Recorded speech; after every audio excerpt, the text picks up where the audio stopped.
기독교 역사상 최초의 교회라고 할 수 있는 예루살렘 교회가 어떻게 그토록 아름다운 섬김과 나눔의 공동체가 될 수 있었는지를 살폈습니다.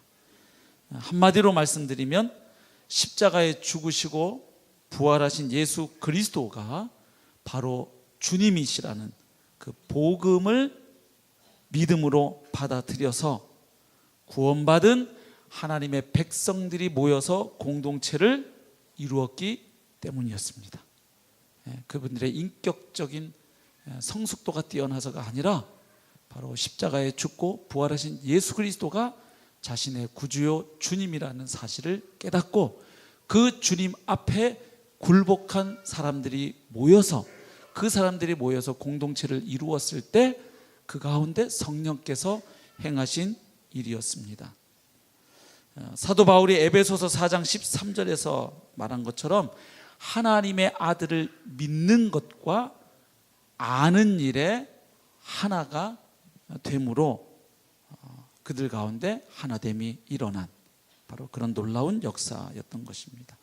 오늘 저희가 생각해 볼 주제는 그러면 그렇게 동일한 신앙 고백 위에 세워진 교회는 그럼 이제 룰루랄라 전혀 어려움도 없이 이제 똑같은 예수님을 믿고 신앙 고백하고 형제 자매가 되었으니까 이제 저절로 그 뒤로 순탄하게 하나됨이 유지가 되는가? 그렇지 않겠죠? 여러분들 교회 생활을 떠올려 보시면 답이 나와요. 그렇게 동일한 신앙 고백에 세워진 교회 공동체라 하더라도 왜 그러면 같은 예수님을 믿는데 교회 안에 이렇게 나누어지는 일들이 일어날 수 있는지, 그리고 그 나누어진 상태에서 어떻게 또다시 그러면 하나됨을 이루고 경험할 수 있는지, 오늘은 그 부분을 함께 생각해 보려고 합니다. 우리 하나님 말씀 로마서 14장 말씀을 보시겠습니다.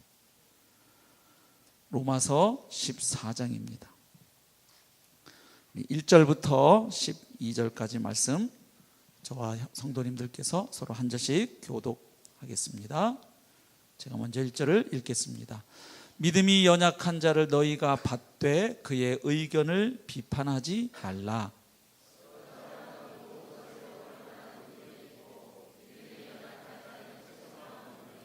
먹는 자는 먹지 않는 자를 업신여기지 말고 먹지 않는 자는 먹는 자를 비판하지 말라. 이는 하나님이 그를 받으셨습니다.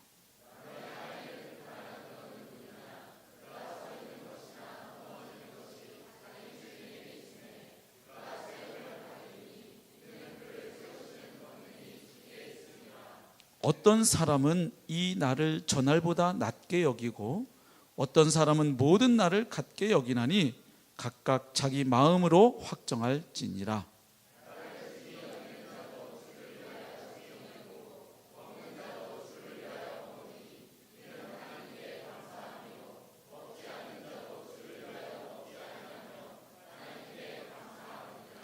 우리 중에 누구든지 자기를 위하여 사는 자가 없고 자기를 위하여 죽는 자도 없도다.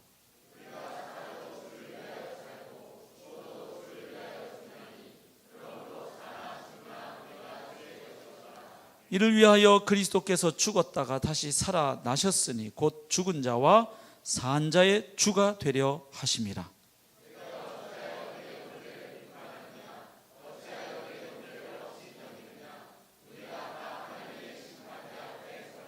기록되었을 때 주께서 이르시되 내가 살았노니 모든 무릎이 내게 꿇을 것이요 모든 혀가 하나님께 자백하리라 하였느니라.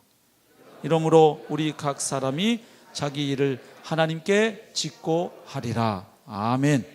아멘. 사도 바울이 로마 교회 성도들에게 주후 약 57년경에 로마 방문을 앞에 두고 기대하면서 써서 보냈던 편지가 바로 로마서입니다. 그렇죠? 근데 로마서에 복음이 이렇게 정확하고 또 체계적으로 기록되었는지는 그 이유가 있죠. 다른 서신서들은 사도 바울이 이제 선교 여행하면서 복음을 전하고 그렇게 하면 이제 복음을 받아들인 사람들에 의해서 뭐가 형성되냐면 교회가 형성이 됩니다. 교회가 개척이 되어요. 근데 바울은 선교사니까 그 교회 10년, 20년 계속 있는 게 아니죠. 어느 정도 교회가 이렇게 형성이 되고 셋업이 되면 또 이제 또 다음 지역으로 가고 계속 이렇게 하시는 분이었죠. 근데 이렇게 이제 다니다 보니까 전에 개척하고 세웠던 교회들에서 뭐가 발생해요? 어떤 이제 문제들이 발생하는 거예요. 신학적이고 교리적인 문제도 생기고 도덕적인 문제도 생기고 서로 막 이렇게 다투는 문제도 생기고 이렇게 하면 그 발생한 문제들, 사안들에 대해서 이제 복음의 관점에서 해결하기 위해서 주로 답을 주는 서신서들이 대부분이었어요. 그러니까 아무래도 발생한 상황에 대처하는 서신들이 많았죠. 예. 그러나 로마서는 아시는 것처럼 로마 교회는 사도 바울이 개척한 교회가 아니었습니다. 그리고 아직 로마에 가본 적도 없었습니다. 그런데 왜 로마서를 써보냅니까? 지금 당시의 사람들의 사고방식에 땅 끝은 어디였냐면 스페인이었습니다. 그래서 바울이 이제 땅 끝까지 가라는 주님의 명령을 생각하고 그 사람들, 당시 사람들 머릿속에는 스페인이 땅 끝이니까 내가 이 복음을 들고 이제 어디까지 가야 된다, 스페인까지 가야 되는데 그러려면 중간에 베이스 캠프가 하나 또 필요한데, 거점이 필요한데 거기가 어디겠다, 바로 이 로마 교회를 거점으로 삼아서 스페인 선교를 해야 되겠다. 그러려면 로마 교회의 협력이 필요한 거예요. 그래서 로마 교회 사람들하고 미리 서신으로 교제하는데, 그러려면 바울이 자기가 전하는 복음을 미리 누구에게? 로마 교회 성도들에게 나눠서 함께 복음 안에서 서로 교제하고 코드를 맞추어서 이제 그 로마 교회와 협력해서 스페인 선교까지 하려고 이제 그 복음을 상당히 어떤 막 일어났던 문제에 대해서 하나하나 답하는 게 아니니까 상당히 체계적으로 복음을 이제 써내려갈 수가 있었던 것입니다. 그런데 그럼에도 불구하고요, 바울이 아직 개척한 교회 다니고 가본 적도 없는 로마 교회지만 소식은 듣잖아요. 그래서 로마 교회 안에도 어떤 문제가 있다는 것을 알고 복음을 쭉 전해가면서 그 복음이 그 교회, 로마 교회의 문제에 어떻게 적용될 수 있는지, 또 해법이 될 수 있는지를 설명을 합니다. 뒷부분에서. 그 중에 한 내용이 오늘 읽은 14장인데, 지금 로마서 14장을 지금 저희가 본문 읽었는데 딱 집중하면서 읽으신 분들 알 거예요. 로마 교회도 대충 어떤 문제가 있었을까요? 뭔가 성도들 사이에 서로 어떤 믿음이나 생각에 차이가 있어서 뭔가 좀 그룹이 생긴 것 같은 인상을 받으셨을 거예요. 맞죠? 예, 어떻게 표현되어 있었죠? 오늘 본문 보면 이렇게 서로 대칭되는 표현 눈에 보이셨어요? 자, 1절 보시면 믿음이 연약한 자 하는 표현이 나옵니다. 그 다음에 3절 보니까 뭐 먹는 자가 나오고 먹지 않는 자가 나와요. 여기 먹지 않는 자는 단식 투쟁하는 성도들일까요? 아니면 금식 기도하는 성도들일까요? 누굴까요? 가만히 읽어보면 먹지 않는다는 의미가 아예 음식을 안 먹는다는 얘기가 아니고 어떤 특정한 음식은 먹지 않는다, 그런 것을 알 수 있어요. 맞죠? 뭐 음식 문제 가지고 어떤 음식을 먹는 그룹이 있고 먹지 않는 그룹이 있었다. 그 다음에 5절 보시면 이 나를 생각함에 있어서 매일을 똑같이 소중하고 중요하다고 생각하는 사람들도 있었고, 아니다, 어떤 특별한 날은 더 중요한 날이다, 그래서 그날은 좀 의미를 부여하고 뭐 이렇게 해야 된다, 뭐 이렇게 지금 음식이라든지 날 문제라든지 이런 것들로 교회 안에 어떤 좀 이견이 있었던 것을 가볍게 쓱 읽어도 이렇게 보실 수가 있습니다. 자, 지금 바울이 14장에서는 이런 이야기입니다. 복음을 받아들였다면, 특별히 복음을 더 많이 알고 깨달은 사람들은 아직 믿음이 충분히 성숙하지 못하고 연약한 성도들 혹은 지체들을 어떻게 대하는 것이 마땅하다. 예. 1절 보십시오. 믿음이 연약한 자를 너희가 받되 그의 의견을 비판하지 말아라. 그러니까 성숙한 사람들에게도 부탁하는 거예요. 연약한 성도들에 대해서 여러분 이렇게 대하셔야 됩니다. 그런가 하면 또 믿음이 연약한 분들이 또 성숙한 분들을 보면서 또 자기 기준에 마음에 안 든다고 막 비판을 하고 비난을 했거든요. 그래서 너희들 그러면 안 된다. 또 그 이야기를 역시 해요, 뒤에. 자, 그러면 이제 대충 이제 윤곽이 드러났습니다. 자, 지금 로마 교회에 있었던 문제는 뭐였냐면 특별히 두 가지 문제 갖고 대립이 일어났어요. 첫 번째는 뭐였습니까? 음식 문제였습니다. 자, 왜 음식 문제 갖고 의견이 나누어졌을까요? 당시에 여러분 로마 같은 사회는 아직 복음이 전해져서 뭐 많은 그리스도인들이 있는 기독교 사회가 아니고 이교도 사회죠. 그러니까 뭐가 사회 전반적으로 분위기가 이렇게 퍼져 있을까요? 우상 숭배의 문화가 퍼져 있습니다. 그러니까 많은 경우에 이렇게 고기를 푸주간에 가서 고기를 사게 되면 상당히 많은 고기들, 거의 대부분의 고기는 어떤 고기들일 가능성이 높을까요? 그렇죠. 이게 우상에게 제물로 바쳐졌던 짐승들 도축해가지고 나온 우상에게 바쳐졌던 고기들이 대부분이에요. 그러다 보니까 로마교회 성도들 가운데 어떤 사람들이 생겼냐면, 야! 저 고기는 누구에게 바쳐진, 뭐 제우스 신, 무슨 신, 각종 바카스 신, 뭐 아프로디테 여신, 뭐 각종 잡신들한테 우상 숭배하는데 바쳐졌던 소위 말하면 제밥, 예? 거기에 올랐던 고기니까 저건 부정한 음식이다, 먹으면 안 된다, 이렇게 해가지고 고기를 먹지 않고, 고기를 안 먹으려니까 뭘 먹어야 돼요? 자연스럽게 베지테리안 되는 거예요. 채식을 먹는 거예요. 거기 보시면 14장 2절 보십시오. 믿음이 연약한 자는 뭐만 먹느니라? 채소만 먹느니라. 오늘날 베지테리안하고는 조금 다른 거예요. 아시겠죠?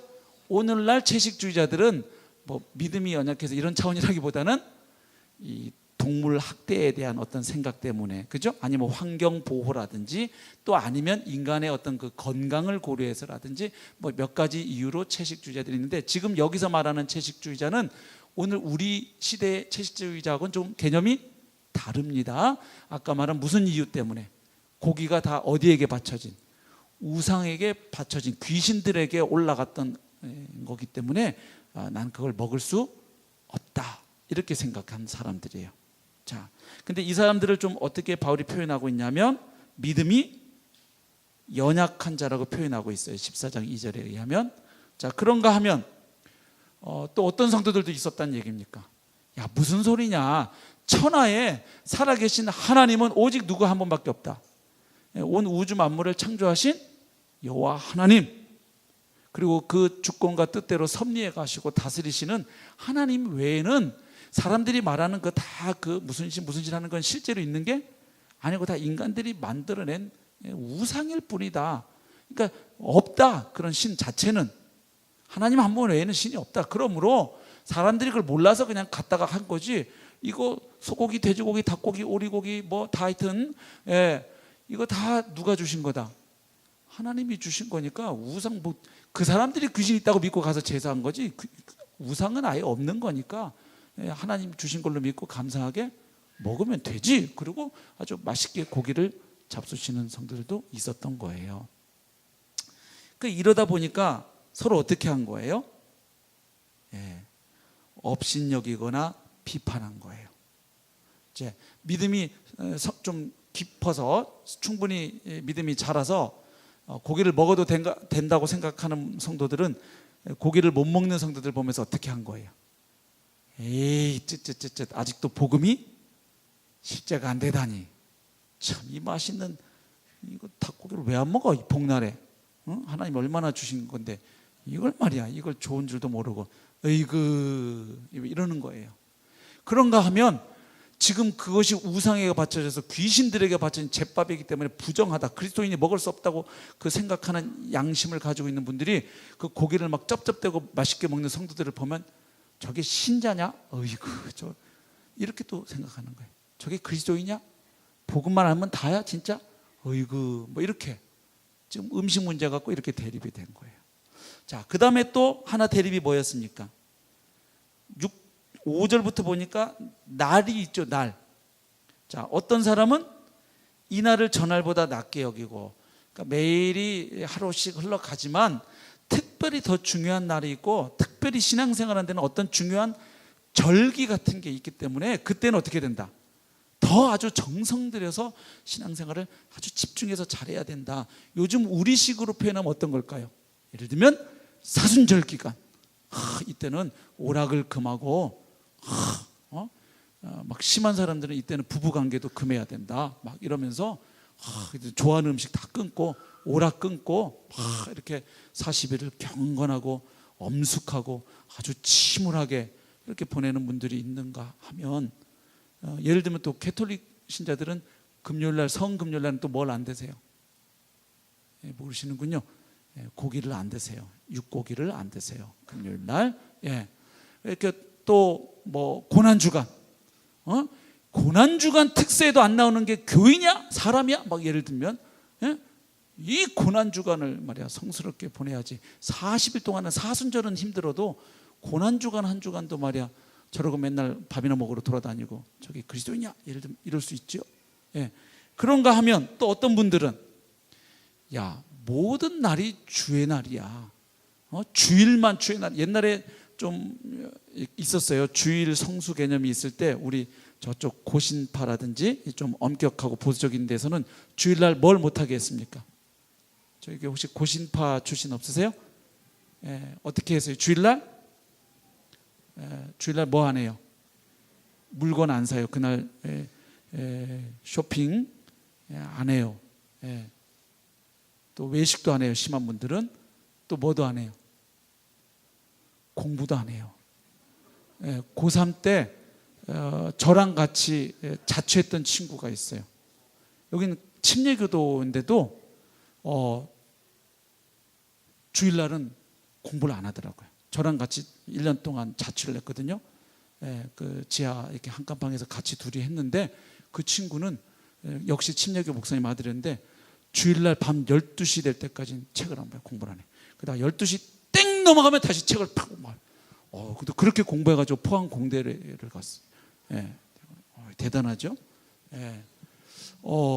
그러더라고요. 그래가지고 참 옆에서 저는 이제 학생부 가서 예배하고 제자를 좀 받고 와가지고 책 보면 그 친구가 저를 보는더니 저것도 PK라고 목사들이라고 이러고 그래가지고 그 친구가 그러고 있으면 저도 같이 그냥 책 보다가 그래 이러고 이제 이렇게 공부도 안 하더라고요. 주일날. 놀지도 않고 게임도 안 하고 이런 분들이 있어요. 지금도 주일날 이렇게 홈플러스에 이렇게 이마트에 장 보러 가면 주일날 장 보러 가요. 뭐 이렇게 이런 분들도 계셔요. 지금도.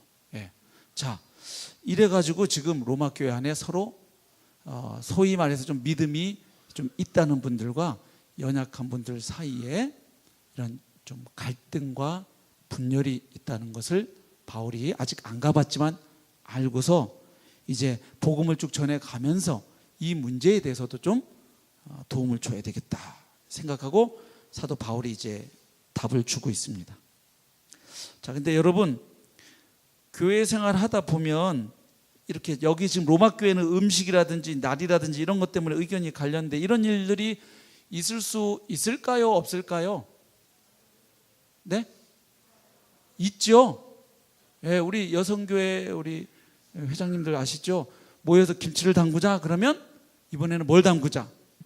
배추김치를 담그자, 깍두기를 담그자 이렇게 갈라지잖아요. 모여서 회의하면. 그리고 이제 간신히 김치로 모았어도 또 다시 젓갈은 새우젓갈을 쓰자, 멸치젓갈을 쓰자. 그죠? 또 이제 새우젓을 쓰자 또 결정돼도 육젓을 쓰자 또 뭐 오젓을 쓰자 뭐 그죠?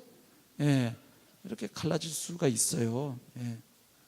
또 형제님들 모여가지고 친목을 위해서 운동을 하자. 아멘. 만장일치가 되는데 축구를 할까, 족구를 할까, 탁구를 할까, 보울링을 할까 그러면 쫙 갈라져요. 그렇죠?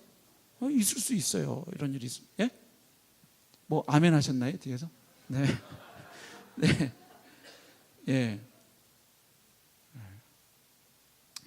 사실 우리가 공동체를 이제 이루어감에 있어서 이런 사소한 일을 놓고 의견이 갈릴 수 있습니다. 의견이 갈리는 것 자체는 사실은 큰 문제는 아닙니다. 지금 바울도 오늘 14장 읽어보니까 그렇습니다. 우리가 근본적인 복음의 진리, 주요 교리, 신앙의 본질에 대해서는 성도라면 그리스도인이라면 똑같이 동의해야 합니다. 그렇죠? 그게 다르면 그리스도인이라고 예를 들면 나는 성경을 하나님 말씀이라고 믿는데 쟤는 성경은 그냥 히브리 종교 문서라고 믿고 있다. 나는 예수님을 하나님의 아들이라고 믿는데 저분은 그냥 예수는 그냥 4대 성인 중에 한 분이고 기독교의 장시자라고 믿고 있고 좋은 인류의 스승이었다. 이건 좀 어려워요. 그렇죠? 예, 이런 거는 사소한 문제가 아니에요. 이건 뭐 본질적이고 심각한 문제예요. 근데 지금 말씀드린 이런 음식 문제라든지 날 문제라든지 이런 거에 대해서는 사실은 견해가 다를 수도 있습니다. 사실 어떻게 보면 하늘나라에 우리가 다 이제 나중에 주님께서 들어갈 때까지는 이런 일은 계속 있을 겁니다. 계속 있을 거예요. 바울이 지금 문제 삼는 거는 너희들이 왜 그거에 대해서 의견 차이가 있냐? 그리스도님은 똑같아야지 이렇게 지금 책망하는 것이 아니고 의견이 다르다는 사실을 가지고 책망하는 게 아니라 의견이 다르다는 것 때문에 나와 생각이 다른 지체들을 대하는 그 태도에 문제가 있다고 지적합니다.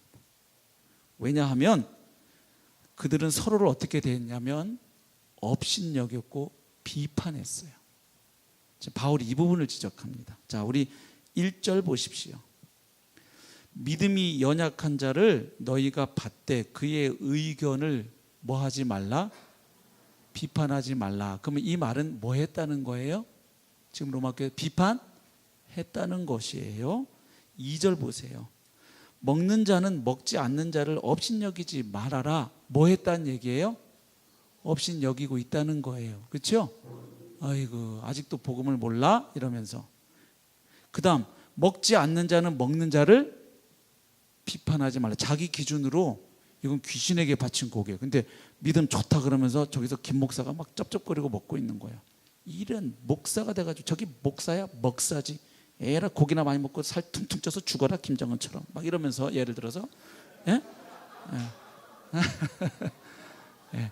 아니, 지금 오늘 지금 녹화돼서 좀 신경 쓰는데 지금 둘째 날 이틀 이렇게 물놀이 하시고 딱 이렇게 오시면 지금 힘드세요. 그래서 제가 좀 표현을 세게 해도 양해해주고 들으세요. 평상시 교회에서보다는 좀 아까 아침에 조연 자매도 조금 미리 세게 하겠다고 남편분한테 양해를 구했다는데 조금 제가 조금 더 이렇게 가도 이해해 주십시오.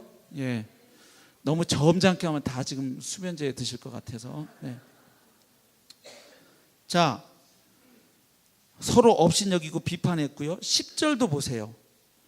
네가 어찌하여 네 형제를 비판하느냐? 어찌하여 네 형제를 업신여기느냐? 그러니까 지금 바울이 지적하고 있는 문제점은 왜 어떻게 날 가지고 음식 가지고 어떻게 그리스도인이 돼가지고 그게 견해가 그것도 하나 똑같이 먹고 다르냐? 어떻게 그럴 수가 있어? 교회 안에서 똑같아야지. 어떻게 교회에서 봉고차를 구입하면서 새 차를 구입하자 안전을 위해서 비용 절감을 위해서 헌차 중고차를 구입하자 어떻게 교회 차를 버스를 구입하면서 의견이 갈라질 수 있는 거야? 이런 식으로 지금 책망하는 게 아니죠. 그렇죠? 예, 다를 수 있다는 걸 바울은 알아요. 다른 게 문제가 아니라 그 나와 생각이 다른 지체를 대하는 너희의 태도와 그 마음가짐과 그 방식에 문제가 있다. 그 지적을 하고 있습니다. 자, 그러면 여기서 이제 한 가지 배울 수 있는 거예요. 그러면 이 로마 교회 성도들은 이때 당시에 예수님을 주로 믿을까요? 안 믿을까요? 여러분, 로마에서 그리스도인이 되어가지고 복음을 받아들이고 침례를 받고 교회 멤버가 된다는 것은 오늘날 우리가 와가지고 강서교회 등록하고 나중에 복음 깨닫고 침례받는 거랑 의미가 사뭇 다릅니다. 여러분, 로마 시대는 중요한 키워드가 하나 있는데 뭐냐면 팍스 로마나라는 거예요. 아시죠? 뮤지컬 요한계시록 보면 뭐 팍스 로마나 뭐 인사하는 거 보셨죠? 뭐냐면 로마 제국이 가져다 주는 로마가 다스리는 그 제국 그 영역 안에서의 평화예요. 그래서 그 평화를 누가 가져다 주는 거예요? 로마 제국의 황제가 가져다 주는 거예요. 그래서 로마 제국 영역 안에서는 사실은 누가 신이에요? 로마 황제가 신의 자리를 차지하고 있었습니다. 실제로 많은 황제들이 자기를 신격화했어요. 그래서 기독교인들이 박해를 받게 된 이유가 뭐냐면 아니다. 네로 황제 시대, 도미티안 황제 시대 보면 그 박해가 말도 못해요. 예수님 믿는 거 하나 때문에 그때 성도들, 여러분들이 많이 들으신 이야기는 그거예요. 원형 경기장에 끌려가서 막 사자, 굶주린 사자의 밥이 되는 거, 그 정도가 아닙니다. 그때 황제들이 크리스찬들을 어떻게 죽였는지를 보면요, 끔찍하게 이루 말할 수가 없어요. 껍질을 벗겨서 죽였어요. 산 사람. 톱으로 켜서 죽이고. 그런데도 예수님에 대한 신앙을 철회하지 않고 죽어가는 걸 보면서 이 로마의 관리들이 충격을 받기 시작하죠. 사실은 애나 어른이나 남자나 여자나 노인이나 할 것 없이 한결같이 아니요, 예수가 나의 주요. 로마 황제는 그 주님으로부터 권력을 위임받아 다스리는 인간 왕이고 통치자인 것은 인정하지만 우리에게 진정한 왕, 진정한 주는 오직 부활하신 예수 그리스도 한 분이시오. 이 믿음을 포기하지 않았기 때문에 너희들은 로마 제국에 충성을 다하지 않는다, 이래서 죽이는 거예요. 그렇기 때문에 여러분, 지금 이 상황에서 지금 로마 교회의 성도가 되었다, 이 말은 그때 당시에 그냥 조용히 교회 오면 등록 받아주는 게 아니에요. 어떻게 했어요? 이 신앙을 공개적으로 고백하고 뭘 받아요? 침례를 받을 때 교회 멤버로 받아들였어요. 왜냐하면 교회 안에 누구도 들어올 수 있으니까. 스파이도 들어올 수 있잖아요. 그래서 확실하게 신앙 고백하고 그것을 침례를 표현하는 자를 교회 멤버로 받은 거예요. 그러니까 뭘 할 수 있냐면, 적어도 로마 교회 성도들은 오늘날처럼 이렇게 가라 신자들이 많지는 않았다. 뭐 100%는 아닐 수 있어요, 이때 당시에도. 그러나 적어도 이때 당시에 예수를 믿는다고 고백하고 침례에 순종하는 것은 적어도 목숨을 내놓고 할 만큼 아주 절실한 일이었어요. 그러니까 그거를 하고 지금 교회 안에 들어와 있다 그러면 기본적으로는 다 예수님에 대한 뭐가 있다? 믿음이 있다, 신앙 고백이 있다, 이렇게 봐도 큰 무리가 없다, 이 말이에요. 맞죠? 그런데 그런 사람들이 모여 있는데 어제 사도행전에 나오는 예루살렘 교회는 바로 그것 때문에 서로 나누고 내 것을 내가 막 이런 놀라운 일이 일어났는데, 똑같은 그 믿음으로 구원받고 침례받아서 교회 멤버가 되었는데 이 교회 안에 지금 이렇게 나눠진 일이 있다 없다? 있다는 거예요. 그래서 오늘 첫 번째 본문에서 할 수 있는 건, 같은 예수님을 믿어도 교회 안에는 서로 생각이 다를 수가 있고 견해가 다르고, 그래서 서로 이렇게 갈릴 수가 있다 없다? 있다.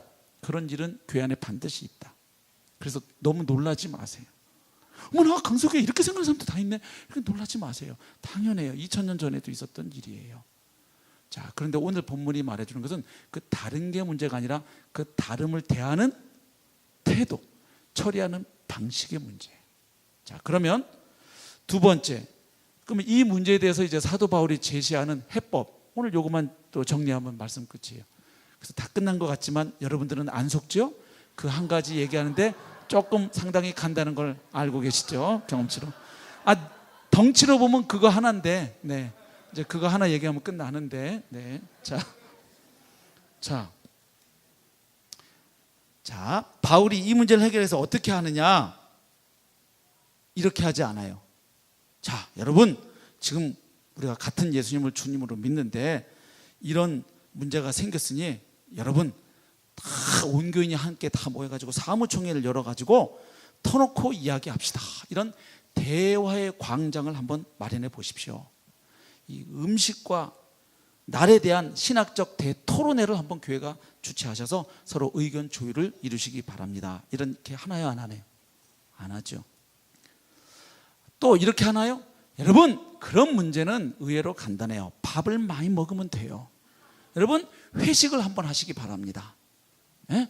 회식을 하되 이쪽 사람 다 걸리지 않는 메뉴를 정해가지고 아주 즐거운 곳에서 밥을 많이 먹으면 해결이 될 겁니다. 이렇게 하지도 않아요. 레크레이션을 하면 여러분 해결이 될 겁니다. 이러지도 않아요.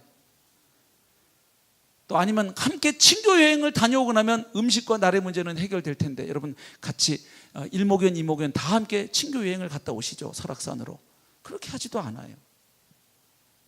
아니면 여러분 서로 기질이 다른데 그거를 몰라서 그런 거니까 오늘 아침에 배우셨잖아요. 프리스 유형, PRIS.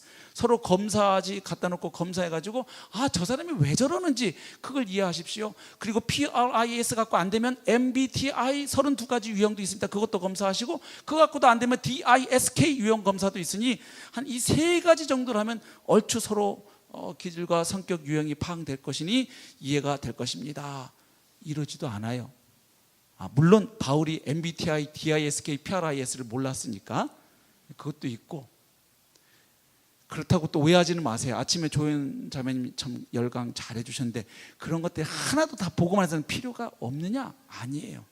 그것들 복음 안에서 걸을 건 걸르고, 아침에도 우리 조연 강사님이 잘 걸러줬죠.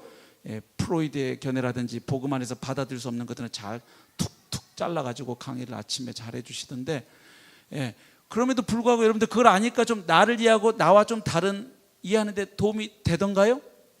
저는 되더라고요. 저하고 제 아내하고 꼭 행복하게 잘 살다가 약간 서로 삐끄덕대는 데를 딱 보니까 오늘 쟤는 이제 DISK 유형하고 MBTI는 제가 알고 있어요. 제 아내 유형도. 근데 오늘 PRIS 프리스로 해보니까 딱 아내하고 저하고 대척점에 서 있는데, 그래서 같은 물건 갖고 저는 이렇게 해결하려고, 아내는 꼭 거기서 이렇게 하려고, 아내가 그렇게 하는 거 보면 저는 꼭 이렇게 보고, 그게 왜 불편한지, 그래서 그거 가지고 말을 도 이상 넘으면 뭐 사내 못 사내 얘기가 옛날에 왜 나오는지 오늘 들으니까 상당히 도움이 되더라고요. 그리고 애들도 두 애가 서로 달라가지고 왜 그 아이의 요 반응에 저는 별로 뚜껑이 안 열리는데 아내가 뚜껑이 열리고, 또 반대로 이 아이의 어떤 반응이 저는 그냥 넘어가져요. 근데 아내는 그날 뭐 혈압이 상당히 상승하고, 왜 그럴까 보니까 그런 게 있구나. 많은 도움이 되었어요. 그러나 여러분, 도움이 된다는 걸 제가 인정하는 거예요. 그러나 그걸 그만 안다고 정말로 다 이렇게 화합이 되느냐? 주님 안에서 각자 이게 굴복이 된 상황에서 이런 지식들이 이제 도움이 되고 이렇게 작용하는 거지, 그게 근본적으로 안 될 때에는, 그거 안다고 되면은, 그러면 여러분 상담하러 다니는 분들은 그 가정이 편안해야 되거든요. 그때 희한한 건 가정사역의 옛날에 대명사로 유명했던 분이 이혼했어요. 남의 부부들 문제를 그렇게 도와주러 다니는데 정작 본인 가정은 깨졌다고. 그거 뭐예요? 그렇게 박 박사님인데 자기 부부 문제는 해결을 못했어요. 남 이혼 부부 하려고 하는 분들 몇천 쌍은 해결해 주는데 정작 본인 목사님 부부였는데 깨졌어요. 그러니까 그런 지식이 저절로 이게 아니에요. 도움은 되지만 한계가 분명히 또 있습니다. 자, 그러면 바울이 이 문제에 대해서 어떤 해법을 제시합니까? 밥 많이 먹어라, 여행 가라, 많이 밤샘 토론을 한번 해봐라, 레크레이션을 해봐라, 서로 성격 유형 파악해봐라, 검사지 돌려가지고. 안 그러고 뭐라고 답을 해줍니까? 이 문제를 신학적으로 다뤄요. 어떻게 다루냐 하면, 로마에 있는 그리스도인들한테, 여러분 우리 그래도 그리스도인 아닙니까? 그러니까 은혜를 받은 자니까 서로 친절하고 너그럽게 좀 받아들이고 바다와 같은 마음으로 지체를 받아들이십시오. 이렇게 인간성에 호소하지 않아요. 대신에 바울이 쓰고 있는 방법은 뭐냐 하면, 이 로마 교회 성도들이 까맣게 잊어버리고 이 문제에다가는 적용할 생각조차 못하고 있는 진리 하나를 다시 상기시켜요. 그게 뭔지 아세요? 4절을 한번 보십시오. 같이 한번 읽어보겠습니다. 시작.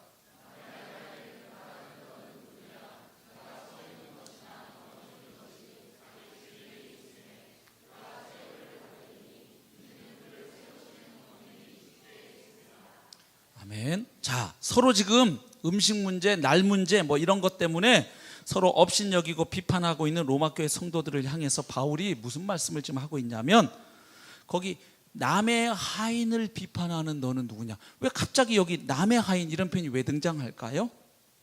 그 구절을 쭉 읽어보시면 알 수 있어요.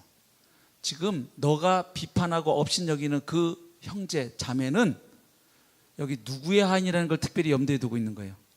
바로 그를 위해 십자가에 죽으시고 부활하신 주님의 사람이고 주님의 종이라는 거예요.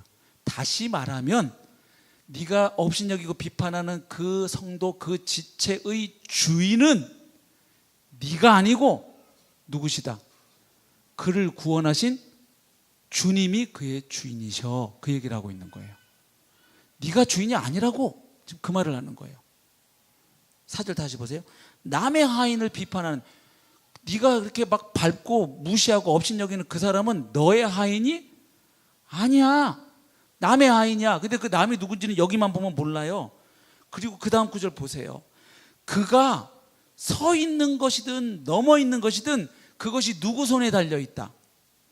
자기 주인에게 달려 있어. 너한테 달려 있는 게 아니야. 지금 바울이 그 말을 하고 있는 거예요. 그러면서 그 다음 구절 저 읽어 내려가 보세요. 그가 세움을 받으리니 이는 그를 세우시는 권능이 누구에게 있다? 주께 있다. 이 말을 하는 거예요. 그러니까 네가 밟고 있거나 무시하거나 비난하고 비판하고 있는 그 성도, 그 지체, 그 형제 자매의 주인은 십자가에 죽고 부활하신 예수 그리스도, 바로 주님이 그분의 주인이셔. 그래서 이 사람이 넘어지고 쓰러지고 뭐 하는 것은 누구의 손에 달려 있다? 주님께 달려 있는 거야. 네가 그렇게 왈가왈부할 일이 아니라고 그 얘기를 하고 있는 것이에요. 예. 자, 그리고 나서 하는 이야기가 뭐냐 하면 7절을 보세요. 너희들이 잊은 게 하나 있어 하면서 하는 말씀이에요. 우리 중에 누구든지 자기를 위하여 사는 자가 없고 자기를 위하여 죽는 자도 없어. 왜냐? 8절, 우리는 살아도 주를 위하여 살고 죽어도 주를 위하여 죽고 그러므로 사나 죽으나 우리는 다 누구의 것? 주의 것인 거야. 그러니까 저 철수가 주의 것이듯 영수도 주의 것이고 그리고 너도 주의 것이야. 우리는 다 누구의 것이다? 주님의 것이야. 지금 그 얘기를 하는 거예요. 그러면서 결론으로 딱 제시하는 구절이 9절이에요. 우리 많이 들었던 말씀, 중요한 구절 한번 읽어보겠습니다. 시작.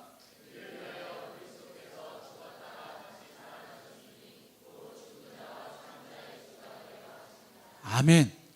예수님께서 왜 십자가에 죽으시고 부활하셨는지 아니? 그 얘기를 하는 거예요, 바울이. 그것은 바로 죽은 자든 산 자든 모든 사람들의 뭐가 되시려고? 주가 되시려고 예수님이 십자가에 죽으시고 부활하신 거야. 아멘.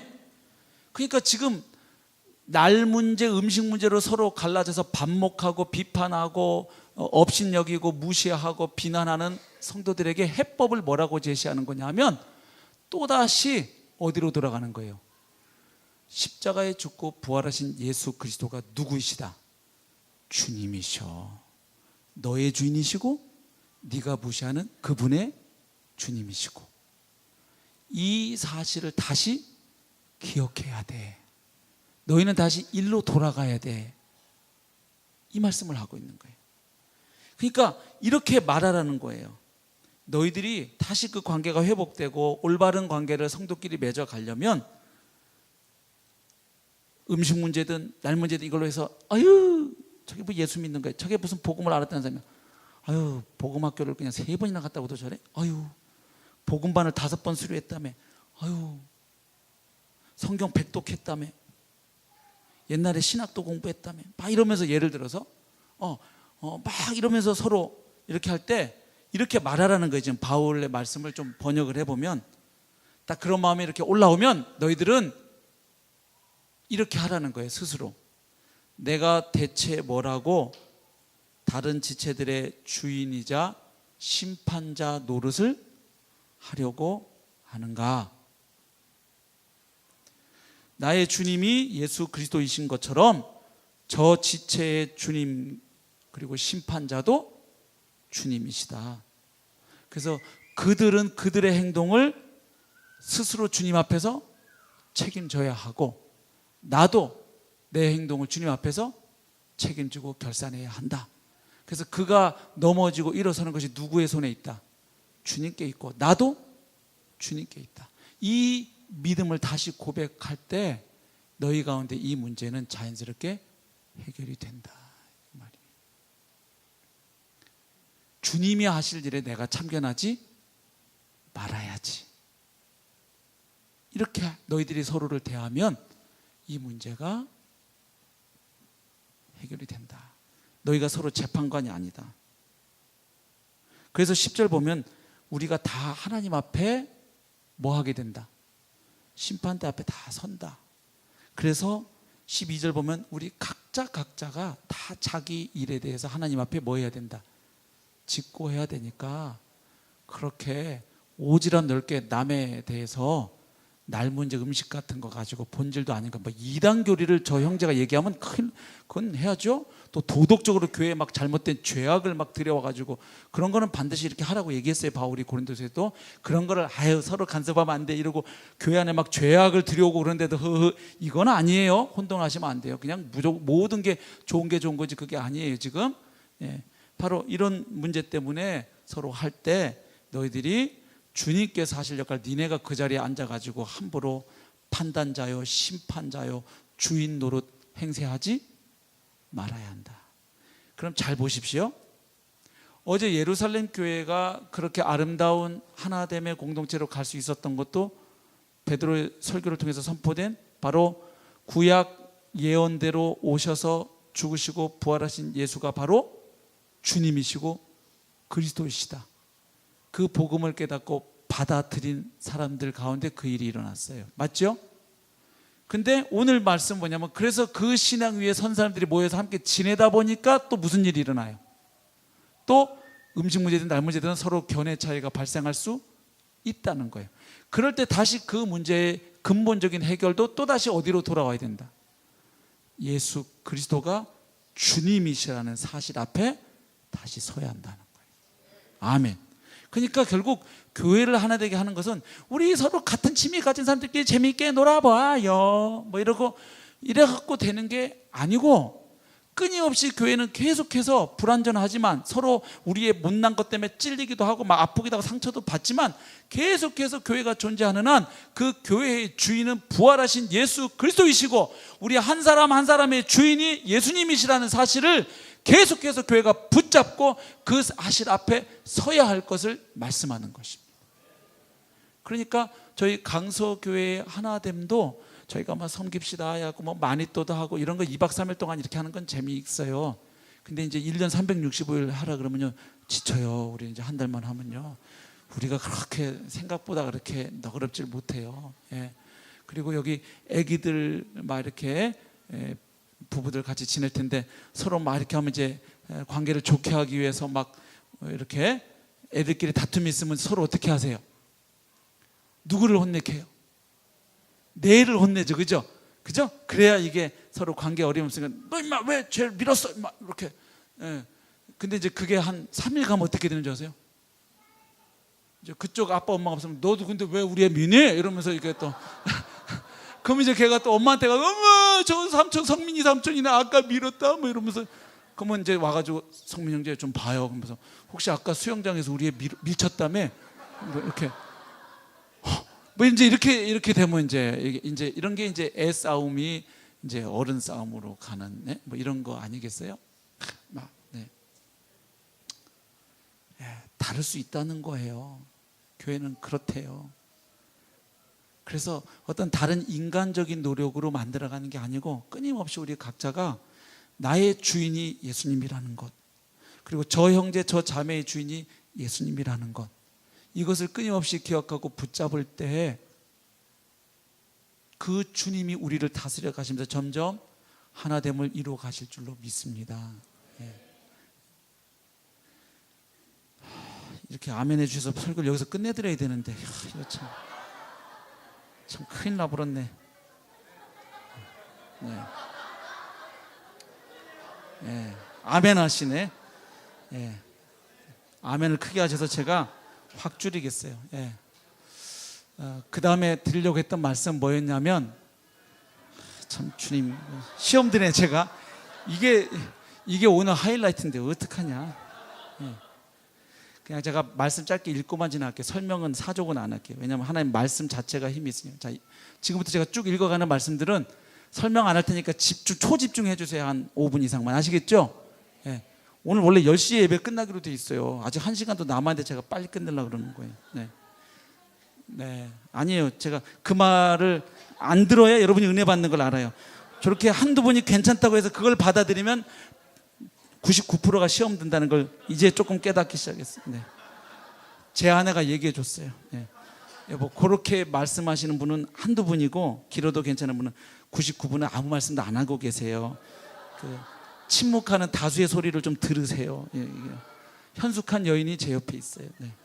자, 지금 쭉 읽어 내려갈 구절 핵심만 이해하세요. 뭐냐 하면 사도들이, 자, 어제 오늘 계속 날짜 핵심 한 줄이잖아요. 성경대로 오셔서 십자가에 죽고 부활하신 예수님이 그리스도이실 뿐만 아니라 특별히 누구이시다? 주님이시다라는 복음을 전했어요. 그리고 그것을 믿고 거듭난 사람들 가운데 성령께서 역사하셔서 하나됨이 이루어가는 거예요. 아멘. 그리고 그렇게 모인 사람들끼리라도 또 갈등이 있을 때 또다시 회복은 또 다른 인간적 방법이 아니라 그 주님의 주되심 앞에 굴복하는 것이에요. 아멘. 이게 딱 한 줄 결론인데, 이 예수님의 주되심을 사도들은 어떻게 베드로도 그렇고 바울도 그렇고 이렇게 담대하게 선포할 수 있었느냐? 한마디로 얘기하면 구약 성경에 나오는 300번 이상, 많은 학자들은 450, 더 많은 학자들은 600회까지 잡는데 그 구약의 모든 예언들이 누구에게서 성취되었다는 거예요? 나사렛 예수 그리스도에게서 성취되었기 때문에 이 얘기의 핵심은 바로 그 성경대로 이 땅에 오셨고 그렇게 사셨고 죽으셨고 부활하셨고 승천하신 예수님은 구약의 모든 메시아 예언을 뭐 하신 분이다? 성취하셨다, 이 말이에요. 이게 종말론적 복음 선포예요. 그러니까 메시아 시대에 일어날 일이 바로 예수님의 오심으로 일어났다. 드디어 메시아를 통한 종말의 시대가 왔다는 거예요. 아멘. 그럼 두 번째 결론은 뭐냐면, 따라서 구약의 그 모든 메시아 예언을 성취하신 예수님이라는 분은 누구이시다? 바로 그리스도이시고 하나님의 아들이시고 주님이시다, 이거예요. 이게 기독론적 복음 선포예요. 그 다음에는 뭐냐면, 따라서 너희들이 죄를 회개하고 그 예수님을 믿으면 뭘 받는다? 구원을 받는다. 이게 구원론적 복음 선포예요. 이렇게 해놓고 맨 끝에 가서 뭐 있느냐? 그러니 너희들 어떻게 할래? 회개하고 믿음으로 나오라, 이렇게 요청하면서 설교를 마무리 지어요. 그래서 지금 그 한 400여 가지 예언 중에 그냥 몇 구절만 읽고 지나가겠어요. 자, 잘 따라오세요. 다 보여드릴 테니까. 첫 번째, 앞으로 메시아가 오실 것을 창세기 3장부터 예언했어요. 같이 읽고만 지나갑니다. 시작.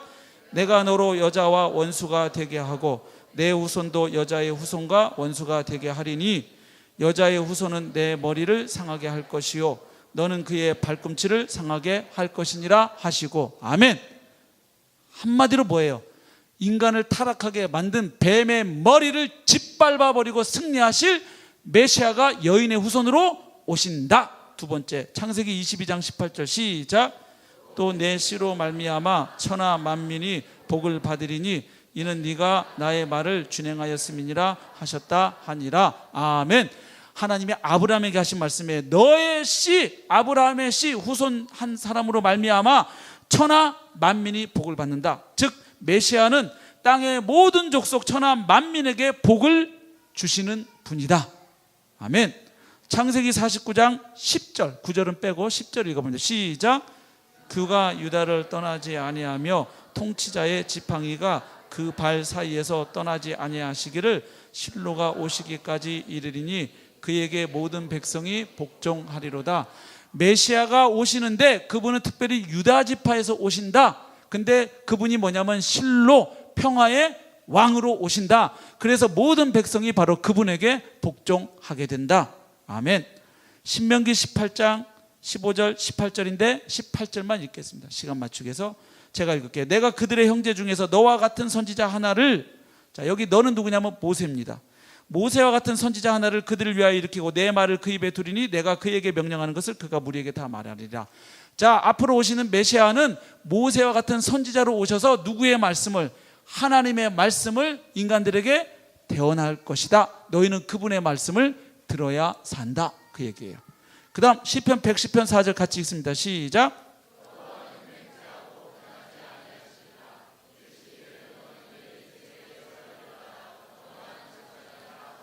아멘. 앞으로 오실 메시아는 레위 지파를 따른 제사장이 아니고 멜기세덱의 서열과 반차를 따른 영원한 제사장으로 오신다. 그러니까 메시아는 선지자 같은 분으로 오시고 제사장 같은 분으로 오시는 거예요. 그 다음 세 번째는 왕 같은 분으로 오신다는 거예요.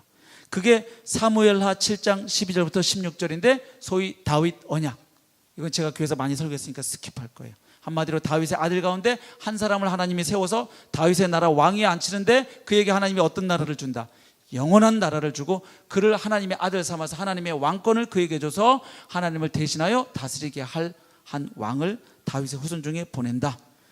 그 같은 내용이 이사야 11장에 나옵니다. 1절부터 5절 같이 읽겠습니다. 시작. 이새의 줄기에서 한 싹이 나며 그 뿌리에서 한 가지가 나서 결실할 것이요 그의 위에 여호와의 영 곧 지혜와 총명의 영이요 모략과 재능의 영이요 지식과 여호와를 경외하는 영이 강림하시리니 그가 여호와를 경외함으로 즐거움을 삼을 것이며 그의 눈에 보이는 대로 심판하지 아니하며 그의 귀에 들리는 대로 판단하지 아니하며 공의로 가난한 자를 심판하며 정직으로 세상에 겸손한 자를 판단할 것이며 그의 입에 막대기로 세상을 치며 그의 입술의 기운으로 악인을 죽일 것이며 공의로 그의 허리띠를 삼으며 성실로 그의 몸의 띠를 삼으리라. 아멘. 핵심은 간단해. 이새가 누구예요? 다윗의 아버지입니다. 그래서 바로 그 다윗의 가문에서 한 분이 오시는데 왕이에요. 근데 그분은 어떤 왕이라는 거예요? 공의로 다스릴 왕이 오신다. 다윗의 후손 가운데. 예레미야 23장 5절 6절 제가 읽겠습니다. 여호와의 말씀이니라. 보라 때가 이르리니 내가 다윗에게 한 의로운 가지를 일으킬 것이라. 그가 왕이 되어 지혜롭게 다스리며 세상에서 정의와 공의를 행할 것이며 그의 날에 유다는 구원을 받겠고 이스라엘은 평안히 살 것이며 그의 이름은 여호와 우리 공이라 일컬음을 받으리라. 그러니까 메시아는 모세와 같은 선지자로 오시고 또 멜기세덱의 서열을 따른 영원한 제사장으로 오시고 또한 다윗의 후손으로 오시는 영원한 왕으로 오신다. 그런데 그분은 또 특이하게도 고난받는 종의 모습으로 오신다는 게 이사야서에 나오는 거예요. 42장 1절만 한번 같이 읽어봅니다. 시작. 내가 붙드는 나의 종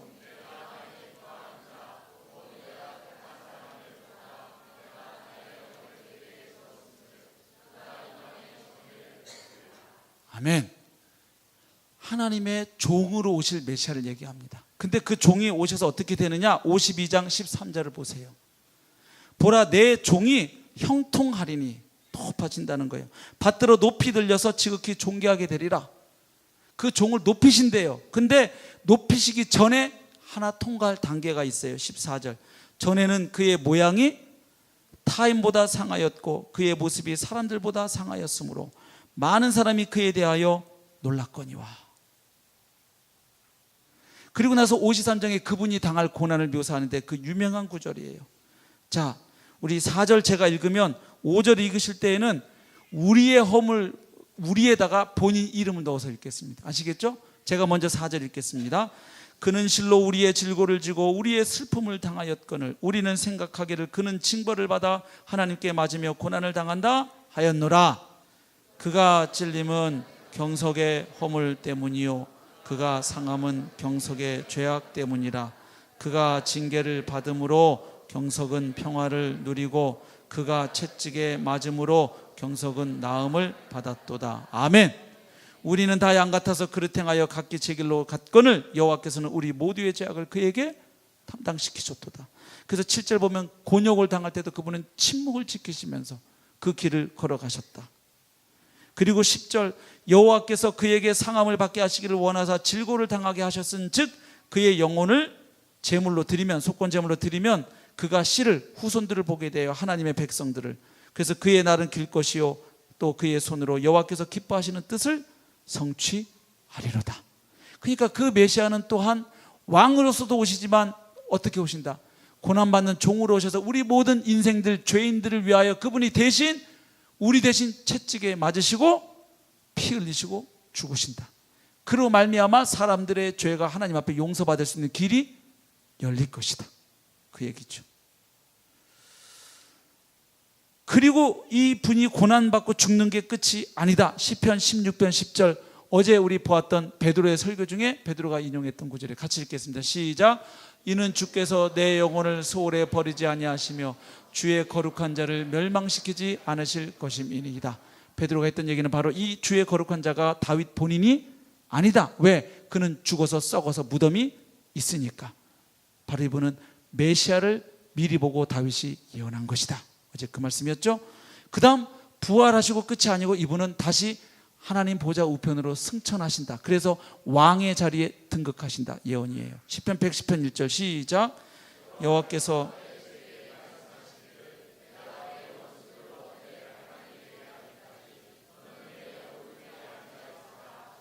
아멘. 이 예언이 언제 성취됐냐? 부활하신 예수님이 승천하셔서 하나님 보좌 우편에 앉으심으로. 그리고 보좌 우편에 앉으셨는지 안 앉으셨는지를 제자들은 승천하시는 것까지만 뵀지 하나님 보좌 우편에 앉으셨는지는 사실은 볼 수가 없었어요. 근데 어떻게 믿을 수 있게 됐어요? 바로 승천하는 그분이 약속한 대로 뭘 보내심으로 성령을 아버지께로 또 받아서 보내시는 것을 보고 아버지의 보좌 우편에 왕의 자리에 등극하셨구나. 아멘. 이러니까 예수님을 주라고 선포한 거예요. 왜냐? 모든 메시아 예언들을 결론을 내면 결국 앞으로 오시는 메시아는 여인의 후손으로 온다, 다윗의 씨로 온다, 유다 지파에서 오시는 왕으로 온다, 모세와 같은 선지자로 올 거야, 멜기세덱과 같은 제사장으로 올 거야, 뭐 수많은 고난받는 종의 모습으로 올 거야, 많은 얘기를 했는데 압축을 딱 하면 결국 장차 너희를 구원하러 오는 분은 이분이야 하는 구절이 있어요. 우리 이사야 9장 6절 7절 읽겠습니다. 시작. 이는 한 아기가 우리에게 낳고 한 아들을 우리에게 주신 바 되었는데 그의 어깨에는 정사를 메었고 그의 이름은 기묘자라 모사라 전능하신 하나님이라 영존하시는 아버지라 평강의 왕이라 할 것임이라. 그 정사와 평강의 더함이 무궁하며 또 다윗의 왕자와 그의 나라에 군림하여 그 나라를 굳게 세우고 지금 이후로 영원히 정의와 공의로 그것을 보존하실 것이라. 만군의 여호와의 열심히 이를 이루시리라. 아멘. 앞으로 인간들을 죄와 사망으로부터 건져 구원하셔서 그들을 하나님의 자녀, 하나님 나라 백성으로 만들기 위해서 오시는 분은 아기의 모습으로 온다는 거예요. 하지만 그분의 이름을 잘 보세요. 아기로 오지만 그분의 이름은 뭐예요? 기묘자, 모사, 전능하신 하나님, 영존하시는 아버지, 평강의 왕이에요. 그러니까 결국 정리하면 뭐예요? 구약에 수많은 메시아 예언들이 수백 가지가 있는데 결국 핵심은 뭐냐? 하나님이 인간으로 오신다 이거예요. 그것도 누구의 모습으로? 아기의 모습으로. 근데 그걸 어떻게 알아봐요? 알아볼 방법이 없지. 이 중에 지금 하나님이 인간으로 오신 분 있다고 찾으라 그러면 여러분 좀 어떻게 찾으실래요? 이제 많이 또 찾듯이 다 물어야 돼요. 혹시 학준 형제 하나님이세요? 하나님이시면 제게 좀 알려주시죠. 이렇게 해야 돼요 여러분 지금 다. 그리고 막 발로 차고 칼로 찔러도 화를 안 내는지, 그래서 찔리면서도 내가 너를 용서하노라 그러면 저분인가 보다 우리가 이럴지 몰라요. 그렇죠? 어떻게 확인해요? 그래서 그분이 어떻게 태어나고 어디 태어나고 어떻게 사시고 어떻게 죽으시고 어떻게 부활하시고 어떻게 승천하실 것을 예언을 해놓으신 거예요. 그래야 그 일이 막상 일어났을 때 그분이셨구나 그걸 알 수 있죠. 중요한 것은 여러분, 사도들이 그냥 죽은 사람이 살아나니까 와 대박 신기하다, 야 죽은 사람이 살아나는 거 봤냐? 그러니까 하나님일 거야, 이게 아니었다는 거예요. 그분의 모든 삶과 사역과 죽으심과 부활과 승천이 구약에 이미 500년 전, 1000년 전, 그 이상 전부터 예언되었던 모든 수백 가지 예언이 그분 한 분에게 다 들어맞는 걸 보고 이분이네, 천하 인간의 구원받을 만한 다른 이름을 우리에게 주신 일이 없구나, 오직 예수 그리스도. 이게 결론이 나고 이걸 위해서 우리는 이제 죽을 수 있다, 이렇게 된 거예요. 미가서 5장 2절도 보십시오. 메시아가 태어날 장소를 얘기하는 구절이지만 더 중요한 게 뒤에 있어요. 베들레헴 에브라다야, 너는 유다 족속 중에 작을지라도 이스라엘을 다스릴 자가 네게서 네게로 나올 것이다, 왕이 오실 것이다. 그런데 그분의 근본은 어디에 있느냐? 상고의 영혼에 있느니라. 아멘.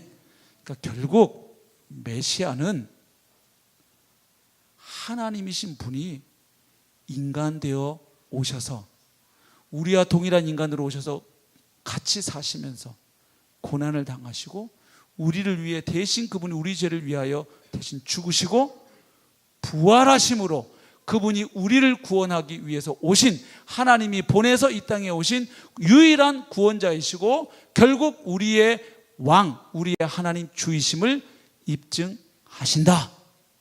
이게 구약의 핵심이에요. 그런데 이 예언들이 예수님에게 그대로 성취되는 것을 제자들은 보았어요. 단 부활 전까지는 깨닫지 못했어요.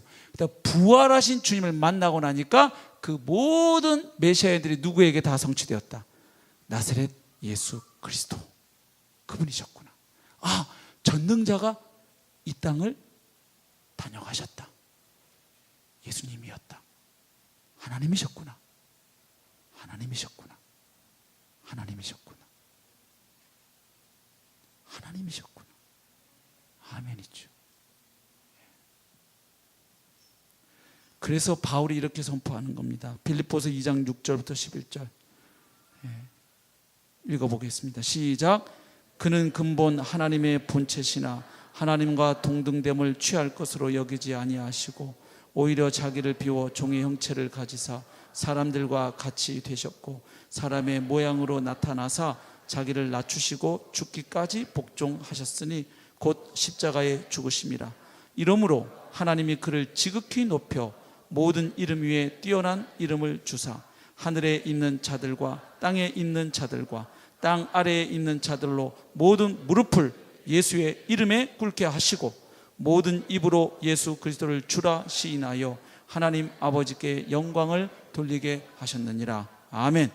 그래서 구원받는 방법을 이렇게 제시합니다. 로마서 10장 9절.